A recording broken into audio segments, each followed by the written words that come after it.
So I popped into my local HMV here in Milton Keynes. I went there looking specifically for two groups vinyl. Just it was on the off chance I was up the city. I was like, oh, HMV. I know Trivium have a new album out, and also Bullet with Valentine have a new album out. And I was like, oh, I don't know if they're released yet or not. And I was thinking, oh, are they out or not? I thought I'd pop in, have a little look at the metal vinyl section. And they weren't there, so I don't know if they're not out yet or just didn't have them there. But I did walk out with two other vinyl anyway. And these are purely random pickups. So let me show you them in this video.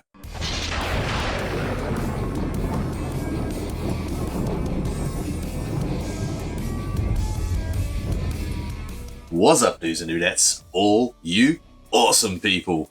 Welcome to the Geeky Heathen channel. I am Glenn, the Geeky Heathen, here with two vinyl I picked up from HMV. Now, I haven't heard of these groups either. That's the thing, this is just purely random. So, it's HMV, it's not cheap. First one I picked up is Burning Witches, and this is called Way of the Witch. Is that what it's called, Way of the Witch? Oh, The Witch of the North. I don't know what I was reading. Burning Witches, The Witch of the North. Now, I'm assuming from the artwork that this is the actual band itself here, and this is like a female-led or female-fronted metal group. I picked this up because it had the words North in it. I liked Witch of the North. I was like, okay, North. And then when I looked at the back of it, it's the Witch of the North as Flight of Valkyries. I was like, okay, 9 worlds. A lot of this to me is very Norse related. So obviously the 9 worlds, Norse related.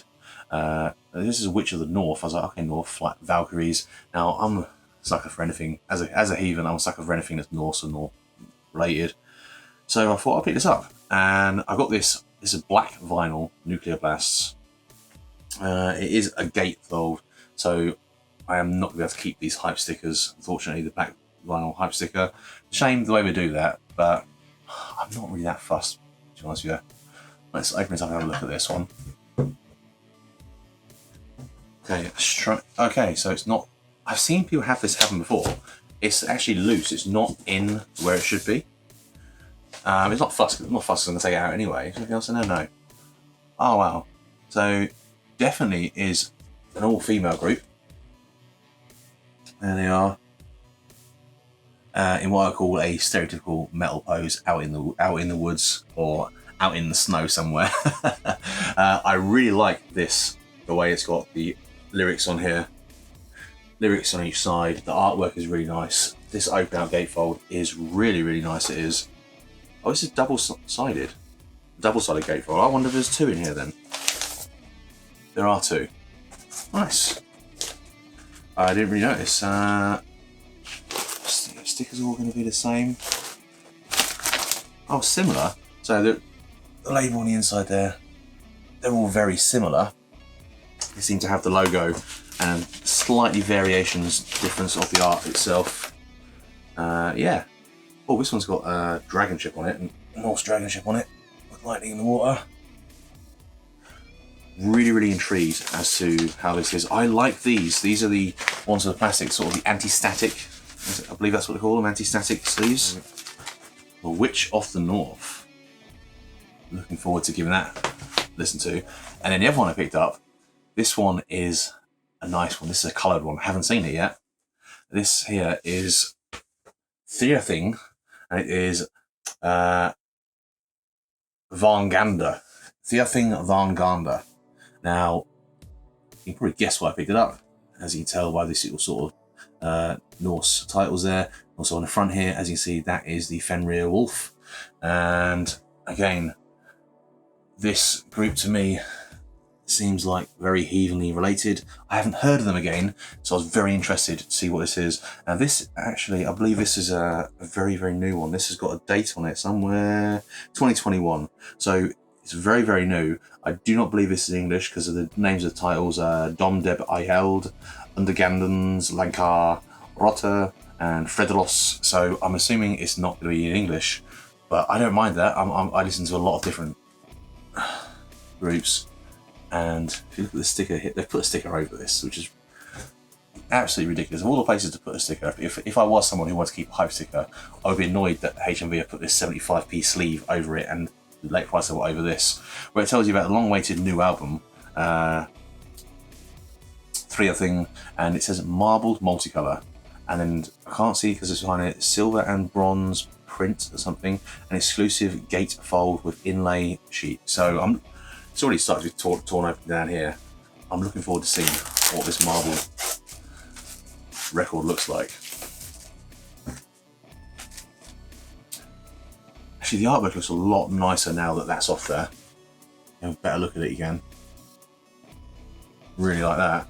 And gatefold. Oh wow! Look at this. Nice bit of artwork there. Picture of the bands themselves. So Patrick Lindgren, Joachim Christensen, Jens Ryden, lead vocals. Frederick Heinborg, lead rhythm guitars, and Dennis Eckfeld on drums. Let's have a look at this side first. This is the little booklet. Shows everything out there. Yeah, look at this. That's a Triskelly. Very. Well, it's not actually Triskelly because of the shape of it. It's almost. Oh, it is. That's strange. They have like a Triskelly shape in there, which is like a Celtic shape, but then it's also got a Norse sort of design around it. And then on the back there is a Norse runestone with what looks like the band standing around it. And here is the lyrics. Yes, so none of this is in English. I'm really looking forward to listening to this and seeing what this is like. And then let's have a look at the marble disc, shall we? Three things, side A and side B. Just guess, I haven't seen this myself yet. Oh wow! It's like silver and black marbled. Oh, that is nice. That is really nice. These Spots Records, all rights reserved. Just a standard sleeve. It's not an anti-static one or anything. But really, I mean, I'm impressed that I got this for the price I got it for. Don't get me wrong, records are pretty expensive, I know. But that marble effect, I don't know which one to listen to first. I'll probably listen to The Witch of the North by Burning Witches first, and then Three Thing, Vanguard, because that, I don't know, I'm really interested in this one though. So what I'm going to do, I'm going to go away, listen to them both, and give you my thoughts, both of them now. Right, it's actually a week later, week and a day, something like that. Didn't get a chance to listen to them both at the same time. I listened to them different days, but I took notes. So I listened to them and took notes. Listened to them the way it should be. Had a few beers, had my headphones on, and the first album I listened to was Burning Witches. Is it Burning Witches? Yeah. So Burning Witches, The Witch of the North. This was the first one I listened to, and yeah, it wasn't quite what I was expecting. It is a female-fronted band, as predicted, as we've seen by the picture there, an all-female band.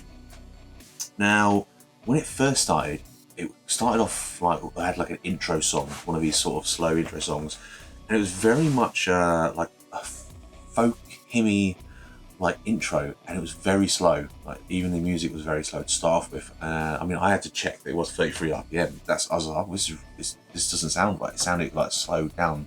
It sounded very, very strange. But then the intro kicked in, and man, it was a badass intro. It was like, I was like horns held high. Like, yes, this is an intro. I like this. Singing style. So there is death metal screams in there. Very, very. If you don't like death metal, you don't like those sort of scream growls, then you probably won't like this. So she does have death metal screaming, but she also has a singing voice as well. So she sings along with some tracks as well. The singing, really a very classical style of singing, I'd say. Kind of reminded me of like a female Bruce Dickinson, from Iron Maiden. Now, I was unsure after the first song. So, The Witch of the North. So Winter's Wrath was like an intro. It was. Then Witch of the North was the first song. I was unsure. I wasn't too sure if I was going to like this. And I was like, oh, okay. Now I wrote down the second song, Brilliant. I absolutely loved the second song. I was like, oh wow, Tainted Ritual get really, really good now. Really enjoyed this. Third track, I've said third track, but actually it's the fourth. It really reminded me of Manowar. If you listen to Manowar, that kind of reminded me of their sort of style thing it did. And notes I wrote down about it. So I was getting like a real Steve Vai vibe from the guitars on this. And then Flight of Valkyries, I kind of wrote notes for each song as I went along. Flight of Valkyries was a nice soft intro, superb riff at the first verse. And I wrote, the voice is amazing in this song, such a step up from previous songs. I found like literally, it's like, oh wow, this is like bam, the next level of songs. This is really good, this is. The guitars were cleaner, a lot less distortion, so the voice came through better, because I did find the voice was kind of behind, I was overthrown by the guitars in the beginning, the rest of the music. And the transfers between riffs is really good, really enjoyed that. Lady of the Woods, epic. I absolutely love that song. This is the type of song that I really like. It's like a true epic fantasy song. So Lady of the Woods was brilliant. I absolutely loved that. I was like, wow, yeah, this is amazing. Then I've gone on, I skipped a few of them because I didn't want to write notes for every single song. So For Eternity, lyrics are brilliant. For Eternity, I said the lyrics are brilliant. The last time I heard lyrics that hit me like this was Amon Amarth's 1,000 Years of Oppression. Like, the lyrics in that song were absolutely amazing. I really, really enjoyed that, I did. And one final note I wrote down was the final song, Hall of the Mountain King. There was no lyrics for that. So there's lyrics for every single song. I kept the hype sticker there. There's lyrics for every song in here except for Hall of the Mountain King. Now, it does say that it is a cover. It was originally by Sabotage, but I still would have liked to have seen the lyrics in the gatefold as well, because I'm one of these people, I like to have the album artwork in front of me and all the lyrics there as well, open up so I can read the lyrics whilst listening to the song as well. It gives you that extra edge of listening to it and gets you really into it. So I would have liked that in there. Would I go out my way to buy another album by them? I probably will keep an eye on them. So this is a 2021 album, this is. I will keep an eye out, see if they have any other releases. It's not something that I would go out my way to go and buy, but if I saw one in a sale, I would pick one up because I did enjoy it. It was good, a good bit of music. I'm happy to have that in my collection. I'm definitely keeping it anyway. Happy with that. Then on to Heathen Langanda. Now, wow. So this is black folk Viking metal. It's black metal. I actually really enjoyed this. This album was brilliant. So the echoing, I'm just reading my notes as well. So echoing guitar gives a real atmospheric feel to the songs. It's just the song feeling is just amazing. And then Undergander Lanka. I don't think I wrote everything, so Dop Dome I'm Elder didn't write anything. But Underganden's Lanka, amazing, epic, powerful, amazing build and epic riffs. I absolutely loved it. And then Rotter had a real folky, upbeat intro and keyboards. It was like, wow, what's going on here? And then the keyboard, I wrote this down here as well because this really surprised me with this album. So the keyboard that supplements the guitar so well. It's not overpowering like many sort of folk metal listen to. The keyboard tends to overpower, but the keyboard just sort of supplemented the guitars so well. Worked really well, it did. And one line was clean vocals, which surprisingly fit really well. Soft part towards the end of the song felt like an ending. What? Oh, couldn't read my own notes then. I was like, felt like an ending. Right. The song at one point, it felt like it was ending. That's what I was trying to write down, what I was writing here. It felt like it was ending with the keyboard. It felt like it was an outro of a song with a keyboard. But then the guitars hit again, and the drum and the bass hit. And they hit hard for a fantastic ending. And the harmonic at the end was just brilliant. Like, absolutely loved that. I did. Wish I could read my notes a bit better though. Shredloss has more of a folk metal feel and a clean voice along with metal scream chorus, which works really well. I just wrote down, wow, this is great. That's what I wrote down. And again, keyboards and guitars fit so well. I'm surprised. And the ending left me wanting more. It ended, I was like, oh, I want to listen to that again. I want more of it. It was brilliant. Jarnhand, again, I wrote this, wow, totally different tone of guitar.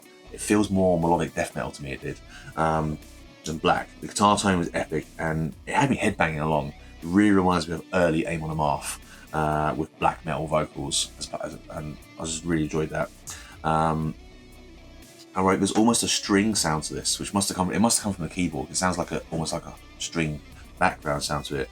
I've never been more impressed with a keyboardist. The ability to blend with the guitars is something that completely amazes me. I can't get over how well the keyboard just goes with this. Just tell you who plays keyboards in here. Does bass and keyboards, Jack and Christmas. It tells you who it is. But the way it blended with the guitars was just amazing. It wasn't overpowering at all. I really liked that. And Hog Ok Mike Min, I wrote on there the horn intros, the ravens and the slow building drums, followed by clean vocal reading. Then the guitars and drums hit, followed by black metal vocals. Gave me goosebumps. Such an amazing song. That intro, whoa. And then Trolldam's Sword, heavy, hard hitting, speed drums throughout. Brilliant song it was. And then I wrote for the last song, Jordan Ford, the horn is back, and full on folk sound. The vocals are more guttural, and a horn ending. I loved it. I will listen to this again. I just wrote down that I will listen to this again. This album is a fantastic find for me. I really, really love it. I did find out that Anganda means Fenrir Wolf, so therefore that is Fenrir Wolf on there. And this is what kind of drew me to it in the first place, was this artwork. I was like, oh, and then I looked at the back and I was like, oh, definitely seems very, very Nordic to me. Out of the two albums, my favourite is definitely this one here, The Other Thing, Anganda. I absolutely love that. But I'm glad I picked this up. I'm glad I listened to it. I don't know if I will pick any more of this stuff up again. I might keep an eye out and see it. Like I say, if I see it nice and on offer, I probably will pick up something in the future when they come out with new releases. See how they get on. This, I'm definitely going to look more into this group now and see if there's anything else I can get of theirs, because I absolutely loved it. But comment, like, share, subscribe, all on YouTube stuff. Let me know what you thought of this. Let me know what you thought of me giving like sort of thoughts and reviews. Maybe it was too long going song by song. Maybe I should give a short sort of a breakdown off the albums. This is probably a really long video now, so I'm gonna end it. I'm the Geeky Heathen. As always, much love. And until next time, stay awesome.